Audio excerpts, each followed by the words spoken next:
What's up, everyone? My name is Rad, and I'm here today bringing you my ultimate beginner's guide for Alchemy Stars. I'll be going over many aspects of the game and breaking it all down. As well, I decided to start up a more newer, fresher account and complete some content. Reason being, I want to keep this as close to a 1-to-1 ratio, so it'll be easier to understand and follow for new and or beginner players. I'm not sure how long this video will be, so there will be timestamps down in the description below. Without further ado, let's drop that transition. We'll start off with resources and currency. First is your Knightium. This is essentially your credit or coin currency. You'll use it for when you ascend characters or buy things in the black market store. I'll talk about that later. Then it's your prisms. This is what is known as stamina and gotchas. It is used for story chapters and episodes, event stages, etc. One prism recharges every 6 minutes. You can also use a recharger pack or 30 Lumumber to restore 60 prisms, though note for each subsequent Lumumber use, it will require more, as you can see on the screen here. Lastly is your Lumumber. This is your gacha currency for summoning on banners. There is a multitude of ways to earn it, such as through quests, achievements, events, etc. You can also purchase Lumo crystals from the shop and exchange it for a 1-to-1 ratio and turn it into Lumumber. Moving on, let's transition to the left side of the home screen.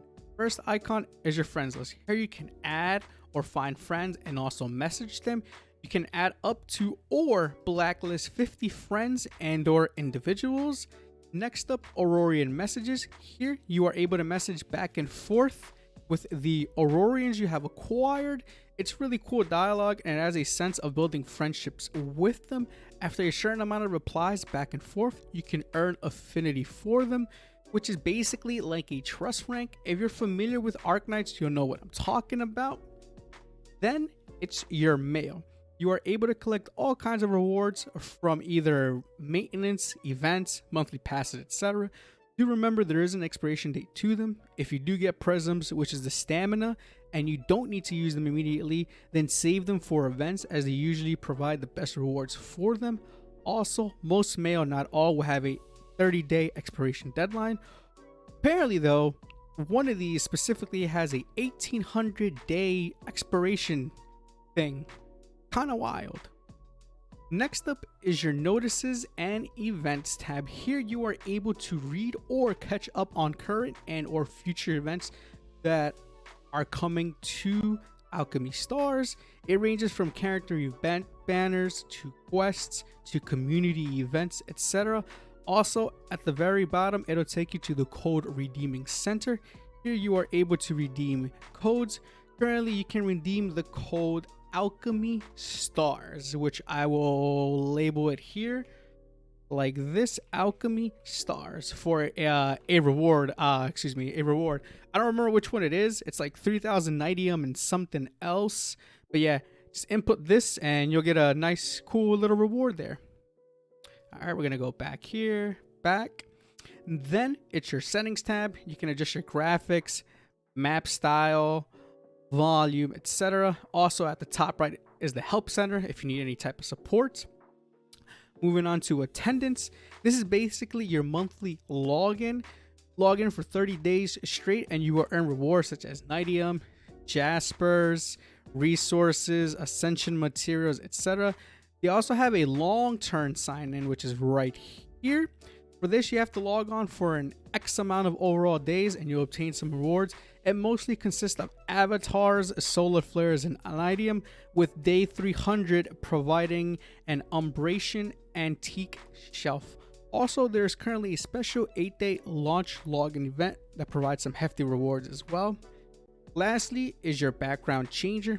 Here you can change the assistant you want on your home screen, and you can also change the scenery as well. There's a whole bunch you can see here in the background. And if we go back here, you can also change if you want to see the animation of your Aurorian to be on, or you can have it idle off right there as well. Each Aurorian does have its own animation as well. Now let's head to where you would spend the bulk of your time in Alchemy Stars. First up is Explore. Here you go through the story, which consists of episodes that are divided into chapters, as you can see here on the screen. When you click on a chapter, it'll greet you with, a little bit of a dialogue, and then you'll have your enemy intel. This will tell you what enemies you will be facing in this chapter, and it'll help you prepare more accordingly. Also, you can click on the counter circle and it'll show you what element is more effective or ineffective against another element. As well, in each story chapter, you will have 3 objectives that you are able to fulfill in order to earn a 3-star rating. To the right is the rewards you will obtain for said chapter. There are first time clear rewards, 3-star rewards, and also normal rewards that drop resources, materials, and so on. Note, you do not have to get a 3-star clear on your first try. You can always come back and finish it off. One quick thing for auto battle: in order to unlock it for chapters, you need to complete them without a support, meaning don't use any Aurorian supports from a friend or others. Only complete the chapter with your Aurorians.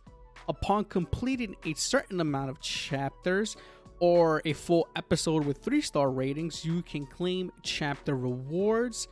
First reward will be at a certain amount of stars, so on and so forth. The rewards usually consist of Nitium and Starflame. After a bit, you will also unlock resources.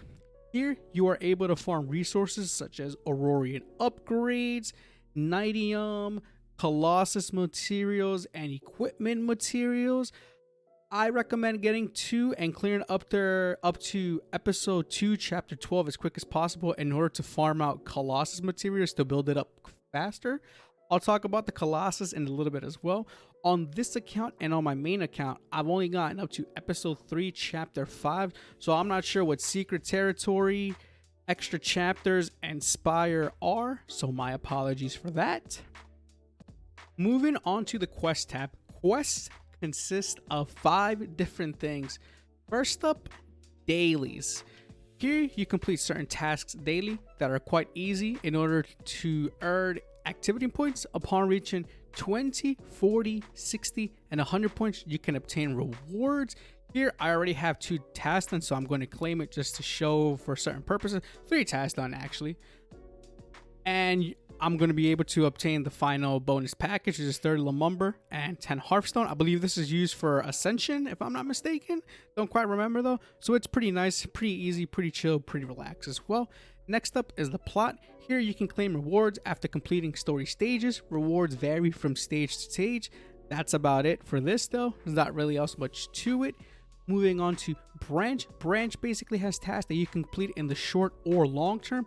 Upon completion, they offer rewards such as Nitium, Lumumber, Solar Flares, etc. I'll claim this one here, as you can see. There you go.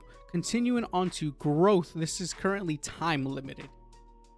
This is basically like a task checklist in which where you can see the progress that you have made. That makes any sense. It goes by days, so it goes from day 1 through day 8. Sometimes some tasks, you complete as you go, but some will take longer depending on your progression. Upon completing a row of tasks, like right here, you can obtain rewards. I have one ready for you to see, so we're going to claim it right there. See, I got 100 Lumumber and 20,000 Nitium, which is pretty nice. Also, at the bottom, you see a progression bar. Upon completing a task, you earn a growth point, which is the blue icon that is illustrated right here. I currently have 18. After earning a certain amount of growth points, you can collect solar flares as your reward. So at 10 you get a certain amount, at 25 you get 1, 40 you get 2, 55 you get 3, and at 70 you get 5. Lastly, achievements. It's pretty straightforward. You just complete achievements, you earn achievement points, and upon completion you can also obtain Lumumber as a reward for nearly all of them except for 2, that being under Adventure, I believe, and Secret Territory. Yep, here they are. For the Secret Traveler achievements 1 and 3, you earn Eclipsite figurines. Also, if you quickly want to collect the rewards from your quest tab, you can click on the tab right here next to it and it'll redeem the rewards for you. Proceeding into Colossus. This is essentially your base. If you've played Arknights, it should be quite familiar to you. Quick note, the Aurorians have work skills, and when you deploy them to a corresponding room, it'll enhance the room's feature to a certain extent. I'll divide it up into the sections that it consists of. I'll go from left to right. First is the bridge. It's a vital area to the Colossus. Upgrading it consistently unlocks access to perks and also raises the mood within the Colossus. Also, specific Aurorians can increase the mood by furnishing the Colossus. As you can see here, mood points are incredibly important. You always want to try to aim for the max that you currently can't have available. Next up, we're going to go to the lounge, which is right here. Short and sweet. This is just the chill zone for all your characters. You can also have dialogue and interactions with them as well, right here. Moving on to the Lumina Grid, it's essentially your power facility. It provides more lumina for every room.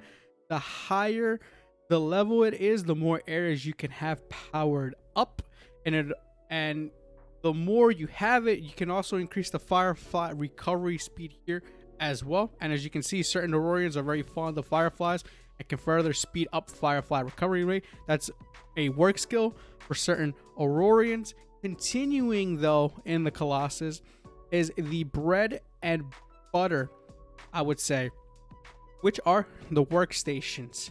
Each one specifically is catered to something. For example, the prism pillar, which is right here, you can enlist a or multiple Aurorians in order to generate prisms for you. They are basically bringing you back stamina to use. You could just leave them overnight, come back, and for example, I would have 40 out of 40 in the morning. That's 40 extra prisms for me for the day. The more you upgrade it, the higher it'll be able to store, and the faster they'll be able to bring it for you. Or you also have the resource station. Here you can unlock more resource raids, recover or store more carriers, as you can see here illustrated. I don't have it unlocked on this account, but continuing in order from the restation that there are, it would be right here would be the starlight chamber, exploration, workshop, and then the dispatch office. One last thing, if you want to know what each station does or provides, you can click on this icon right here at the top, and it'll give you an overview of the areas. Now, moving on to recruit. This is basically the gacha of the game. At first, you have 4 banners, that being beginners, 2 character event banners, and the mainstay or standard banner. Now, dummy old me decided to roll on the beginner banner by mistake because I thought I logged into my main account instead of this account where I was going to showcase it. But in the beginner banner, you are basically guaranteed 1 5-star and 1 6-star within 21 pulls. They are also discounted pulls, so I believe they are half the cost of a normal pull, which I believe is at 150 for the beginner and then 300 for the other banners. If you are lucky, you can get an extra 5 or 6-star from your tutorial pool when it first introduces the recruit aspect to you, and that won't count towards your 21 pull count. So at best, you can get 2 6-stars or 2 5-stars if you are lucky. Or, you know, how do I say, 2 6-stars, 1 5-star, or 2 5-stars and 1 6-stars, whatever way you want to put it. But I highly recommend to not immediately roll on the beginner banner, but rad. Why? Well, because you might be interested in the current event banners happening. As of the making of this video on June 17th, 2021, Carleen right here and Uriel are available. They are highly sought after from what I know. I've been reading through the Discord channels and a lot of people are saying that they are both incredibly good. For the event banner, it uses special star flares or 300 Lumumber for a roll. Or you can also roll on the mainstay banner and see what you get first, and then roll on the beginner banner. For the standard banner, it uses regular star flares and Lumumber as well.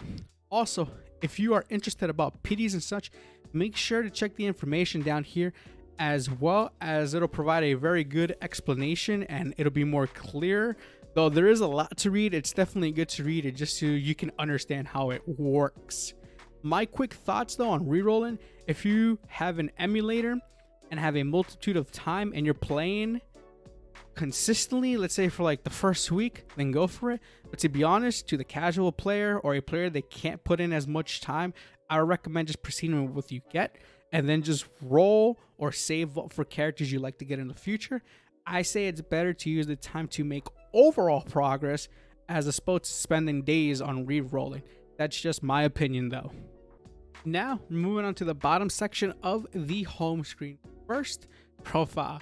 Here you can see your overall game progress from where you are in the main story to the number of Aurorians you've acquired, so on and so forth. You can also see your spiral level as well. You are also able to make a team of support Aurorians for when friends or others need that extra support for help during their adventure.